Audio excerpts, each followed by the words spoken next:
എല്ലാവർക്കും നമസ്കാരം. പുതിയൊരു വീഡിയോയിലേക്ക് സ്വാഗതം.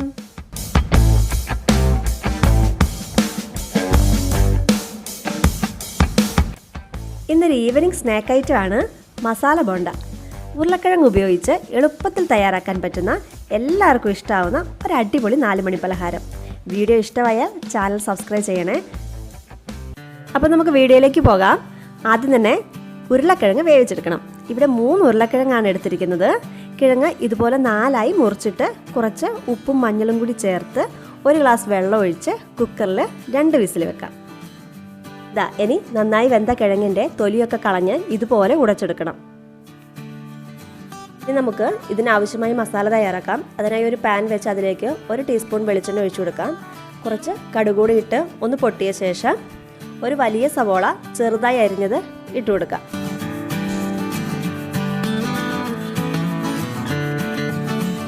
ഈ സമയം ആവശ്യത്തിന് ഉപ്പും കൂടെ ചേർത്ത് കൊടുക്കണം. ഇനി സവോള ഒന്ന് സോഫ്റ്റായ ശേഷം അതിലേക്ക് ഒരു ചെറിയ കഷ്ണം ഇഞ്ചി കൊത്തിയരിഞ്ഞതും 2 പച്ചമുളകും ആവശ്യത്തിന് കറിവേപ്പിലയും കൂടെ ചേർത്ത് കൊടുക്കാം. ഇതൊന്ന് ചെറുതായി വഴണ്ടി വന്നതിന് ശേഷം നമുക്കിതിലേക്ക് 1/2 ടീസ്പൂൺ മഞ്ഞൾപ്പൊടിയും 1/2 ടീസ്പൂൺ മുളക് പൊടിയും കൂടെ ചേർത്ത് കൊടുക്കാം. ഇതിനെ ഒന്ന് ചെറുതായി ചൂടാക്കിയെടുക്കാം. ശേഷം ഇതിലേക്ക് 1/2 ടീസ്പൂൺ കുരുമുളക് പൊടിയും കുറച്ച് മല്ലിച്ചപ്പും കൂടെ ചേർത്ത് കൊടുക്കാം.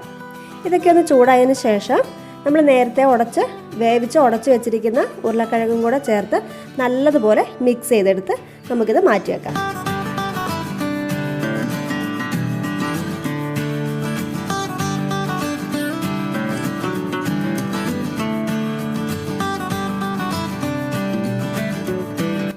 ഈ മസാലയൊന്ന് ചൂടാറുമ്പോഴേക്കും നമുക്കിത് പൊരിച്ചെടുക്കുന്നതിന് ആവശ്യമായ മാവ് തയ്യാറാക്കാം.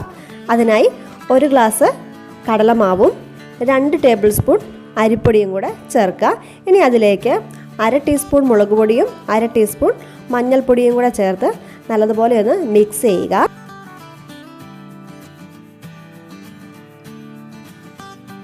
ഇതിലേക്ക് 1 നുള്ള് കായപ്പൊടിയും ആവശ്യത്തിന് വെള്ളവും കൂടെ ചേർത്ത് നമുക്ക് ഈ മാവ് കുഴച്ചെടുക്കാം. കുഴയ്ക്കുമ്പം പ്രത്യേകം ശ്രദ്ധിക്കണം, കട്ടയൊന്നും ഉണ്ടാവാതെ നല്ല ഫൈനായിട്ട് മാവ് കുഴച്ചെടുക്കാം. ഈ പരുവത്തിലായിരിക്കണം നമ്മുടെ മാവ് റെഡിയാക്കി വെക്കേണ്ടത്. ഇപ്പം മസാലയൊക്കെ നന്നായി ചൂടാറിയിട്ടുണ്ട്. ഇനി ഇത് ഓരോ ഉരുളകളാക്കി മാറ്റിയെടുക്കണം. നമ്മളിവിടെ ചെറുതായിട്ടാണ് ആക്കുന്നത്. നിങ്ങൾക്ക് വേണമെങ്കിൽ നിങ്ങളുടെ ഇഷ്ടത്തിനനുസരിച്ചുള്ള വലിപ്പത്തിൽ ഇത് ഉരുളകളാക്കി മാറ്റിയെടുക്കാം.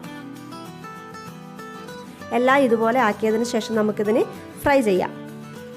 അതിനായി ഒരു ചീനച്ചട്ടിയിൽ ആവശ്യത്തിന് ഓയിൽ ഒഴിച്ചു കൊടുക്കുക. ഓയിലൊന്ന് ചൂടായ ശേഷം നമ്മൾ തയ്യാറാക്കി വെച്ചിരിക്കുന്ന മസാല ബോളുകളെ ഇങ്ങനെ മാവിൽ മുക്കിയെടുത്ത് ഓയിലിലേക്ക് ഓരോന്നായിട്ട് ഇട്ട് കൊടുക്കുക.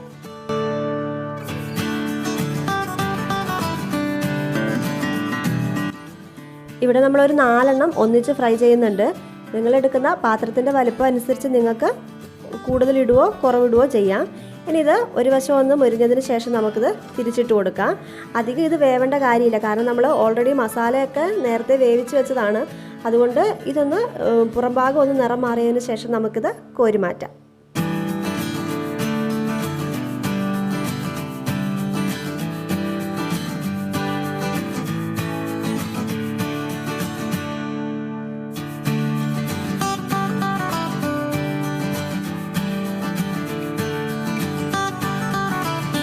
ഇതുപോലെ ബാക്കിയുള്ള എല്ലാ മസാല ബോളുകളും മാവിൽ മുക്കി ഫ്രൈ ചെയ്തെടുക്കാം.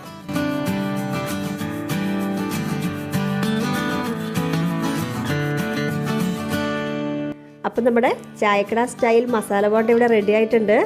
എല്ലാവരും ഇതൊന്ന് വീട്ടിൽ ട്രൈ ചെയ്ത് നോക്കണം. വളരെ സിമ്പിളാണ്. അതുപോലെ തന്നെ നിങ്ങൾക്ക് ഇനി അഥവാ കടലമാവില്ലെങ്കിൽ മൈദമാവിലും പൊരിച്ചെടുക്കാം. രണ്ടിലും നല്ല സ്വാദാണ്. അപ്പം മറ്റൊരു വിഭവമായി വീണ്ടും കാണാം. അതുവരേക്കും ബൈ ബൈ.